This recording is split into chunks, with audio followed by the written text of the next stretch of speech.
Hey guys, Victor here, coming at you again with another updated Tearlaments deck profile.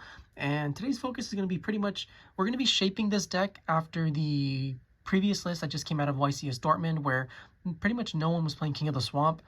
But instead of going all in onto the Xyz package, we're still going to be having a heavy synchro engine to complement the plays that we already have, that are going for us. So basically, no Rukolos, no Grapha, no King of the Swamps. But instead of Exceed monsters, we're still going to be going heavy into the synchro portion. So with that out of the way, let's just jump straight into the deck profile. Now for the monster lineup, it's going to be pretty standard, at least when it comes to the Tearlaments portion. So you're playing the 3 Tearlaments Kashtira, 2 Tearlaments Reinoheart. If you want to play 3, you can play 3. I just prefer 2 at the moment. I'm constantly going back and forth, like I always say.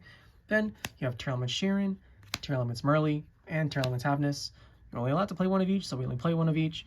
And then, to go with the Tearlament monsters, we play the Agido monsters, being the 1 Agido, the 1 Kelbek, the 1 Mudora, and the 1 Keldo. Nothing out of the ordinary so far, pretty much every single Tearlament list is going to be built like this, no matter how you want to, flex it or, experiment with it. These are pretty much going to be like the core pieces when it comes to the monster lineup. Next, we're going to be playing 3 Kashtira Fenrir. So, as I stated earlier, this is going to be more synchro focused instead of exceed focused. And Fenrir just provides so much utility to this deck because it pairs really well with the Revolution Synchrons that we will be playing, spoiler alert. But if you're playing a Synchro tier, you have to include Revolution Synchron, and this card is just phenomenal with it. Because what you do is you special Fenrir, you add your tier cash, you normal your Revolution Synchron, and that's pretty much going to be like our main normal summon, if I'm being honest. Like, it's just fantastic a lot of the time. You synchro for Baronne, and then you have free fodder in the graveyard for your Tearlaments Kashtira, as well as a Baronne negate on field. So, just like the value that you get out of this in the synchro version is pretty much amazing, I guess. I just really enjoy it. And then next up, we're going to be playing the Destiny Hero package, being the 2 malicious and the 1 denier. So, for people that have been watching this channel since the beginning, when I started posting videos almost a year ago, I believe, even like when Tier Shizu was at full power, I was always a really big fan of the Destiny Hero engine. And I've just constantly been trying to work it into various builds and seeing like how far we can take it. And as of last weekend with YCS Dortmund, this engine is finally on full display with a lot of the decks that topped featuring this engine, just because the versatility that Denier and Malicious offer you is just invaluable, and I'm really happy that this engine is just finally picking up steam compared to like the other versions. So yeah, it took a while, but people have finally come onto the Destiny Heroes, and I'm really happy about it. Next, we're going to be playing our tuners, of course, because this is the Synchro variant. So we're playing the 3 Revolution Synchrons. Like I said earlier, it pairs really well with Fenrir, and even without the Fenrir, right, you still have like a lot of methods to get this card back, like so you can bring it back with like your cross sheeps. There's still gonna be other cards that you can play to synchro summon and just reborn and get a free mill. This card is just phenomenal. And if you open like a level 4, you still have your regular line where you normal summon your level 4 monster, you Revolution Synchro for Ancient Fairy, bring back Revolution Synchro for Visas and Ratara, and then that searches you for any Tearlaments spell and trap card. So yeah, fantastic card. Then we're also playing the 1 Jet Synchron. This is a card that I've just grown to love, and it's only going to get more popular once Age of Overlord gets released, thanks to the Diabellstar engine being, a very pivotal part that I really want to include in future tier decks. So look out for that when it does come out, because I'm definitely going to be experimenting with that. But even like as of right now, just being able to discard key cards like your Destiny Hero monsters and synchro for level 8 monsters and things of that nature is just invaluable. And then for the final monster, we have Destrudo. Literally the Swiss Army knife of the deck. He can become literally any level you want it to be, whether it's 1 through 6, like 1, 2, 3, 4, 5, 6, whatever level it happens to be, it will be able to do whatever you want. You can synchro, you can exease, you can fusion, you can I love this card. And it's also another card that's finally seeing a lot of play in Tearlament decks, so I'm really happy about that as well. And with that, that's the monster lineup, and now we can finally move on to the spell and trap portion of the deck.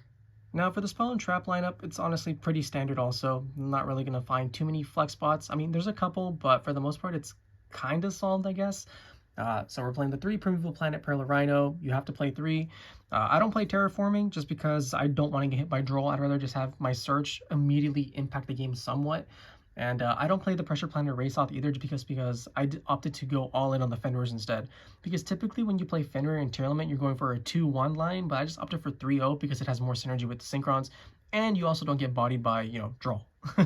So, you know, just got to play around those cards when you can.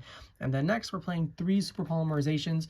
So this is probably one of the biggest flex spots, and I'm constantly going back and forth on if I want to play Super Poly or if I want to play Triple Tactics Talent, just because there are a lot of hand traps floating around right now. And in addition to those hand traps, a lot of the boards just don't set up negates. Like if you go second against a Unchained deck, for example, while Super Poly can help you break those boards, because you know you have Reinoheart plus the Wave King Caesar, you just Super Poly those away and then you make your Mudragon, and typically that can get you there. If you have talents, all you have to do is bait like an effect, and then you can take either the Wave King Caesar or you can take their Link 2 and just completely shut off their plays. So, you know, they're both viable options. I prefer Super Poly as of right now just because I enjoy breaking the boards, and even if you're not breaking your opponent's boards, right, having all the Super Poly targets there just in case, and even some in the side decks, such as the Draco Knight Draco Request, because Vanadium is going to become more popular in the future with the new release of Age of Overlord. So, you know, you want to be prepared as possible, you know. So 3 Super Poly, I really enjoy it. Then we're going to be playing 3 Tearlaments Scream. This is pretty much one of the cards that you always want to open, just because even if you get hit by a Droll, for example, or just any hand trap, as long as you open Scream plus a tier monster, you're pretty much going to be able to play during both your turn and your opponent's turn, because you're guaranteed to mill 3 during your turn, and then you're guaranteed to mill 3 more during your opponent's turn. So yeah, you know, really fantastic card.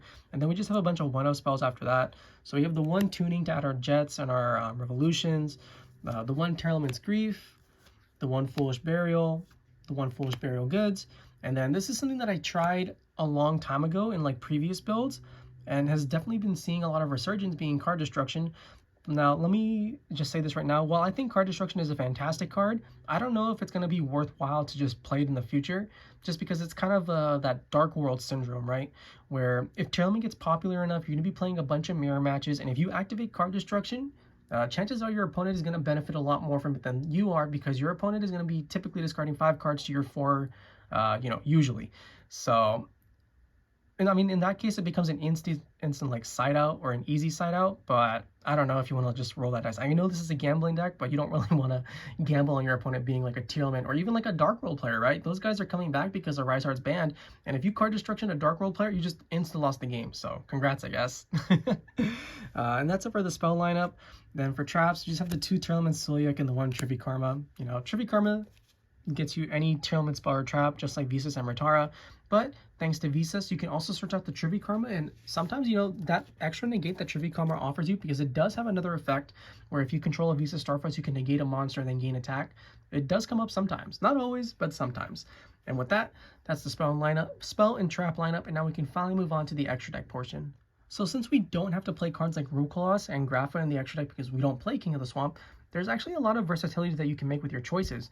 And since this is the Synchro variant, that means we're going to be leaning a lot more heavily into the Synchro package, and there's a lot of different cards that you can play that can just help you straight up win the game. Now, obviously, we still play cards of other types like Links, Exceeds, Fusions, and whatnot, in addition to the Synchro monsters, but the Synchro monsters definitely take the main stage in this deck. So with that, we'll be starting off with our Super Poly targets, being the Mudragon of the Swamp, Garura, Wings of Resonant Life, Predaplant Dragostapelia, all solid cards.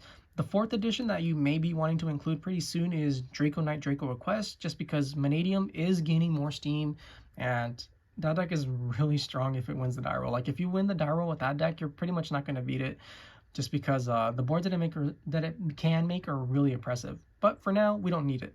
If it does become more popular, then of course it can be included, and there is extra deck space that we can cut to make room for it. But yeah. Then for the other fusions, we play the 1 kaleido-heart. Like I said, we don't play Grapha or Rukolos just because we don't play King of the Swamps. And even though the only other aquas that we play are pretty much going to be like the Reinohearts, because we don't play danger monsters, we do side kaijus, but those only come in for like game 2 and 3. Just for game 1, you pretty much have to rely on Reinoheart, but there can still be like tons of games where you just mill your entire deck anyway, so you're going to have access to them pretty easily. But yeah, the 1 kaleido-heart's fine. And then for the final fusion, Destiny Hero Dangerous.